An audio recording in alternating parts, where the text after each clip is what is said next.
जीवन में जितिया कौन आवश्यक आपण ए कहानी को शुणु निश्चिंत भाव में जानीपर।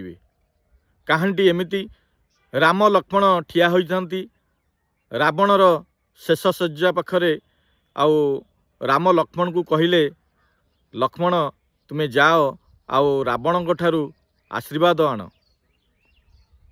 संगे संगे लक्ष्मण एक कथा शुणी संगे संगे कहले कि भाई रावण गोटे एते खराब लोक एते बड़ पापी से आम भाउज को चोरी करी नहीं जाइथिले तापरे भी आपण कहउचंती तांको पाखुर आशीर्वाद नवा पई। राम हसिले एवं कहले से खराब होई पारे किंतु से ज्ञानी तुम्हें जाओ तांको पाखकू आउ आशीर्वाद आण।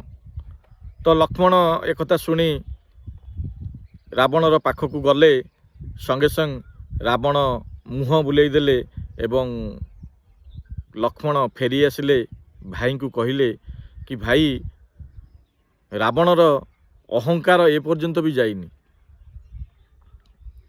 राम लक्ष्मण को कहले सेमिति किछि नहीं तुम्हें आउ थरे तांको चरण पाखकू जाओ आउ आशीर्वाद आण। भाई को कथा मानी लक्ष्मण पुणी रावणर चरण पाखकू गले अर्थात तांको पाद पाखकू गले। रावण संगे संगे कहले कि लक्ष्मण राम कहीं ये युद्ध जीतीगले जानिछ। लक्ष्मण संगे संगे कहले कि राम जड़े बहुत पराक्रमी थिले सेथिपाई से जीतीगले।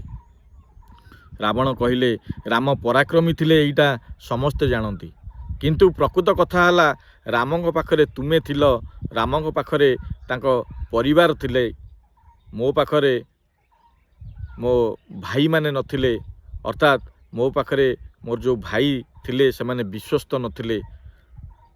कहिबा कथा हला जीवन रे जदि जितिया को चाहूचंती ताले सबु बेले निज परिवार पाखरे रुहंतु निज भाई मानक पाखरे रुहंतु निश्चित भाव में आपण जीवन रे सफलता पाइबे।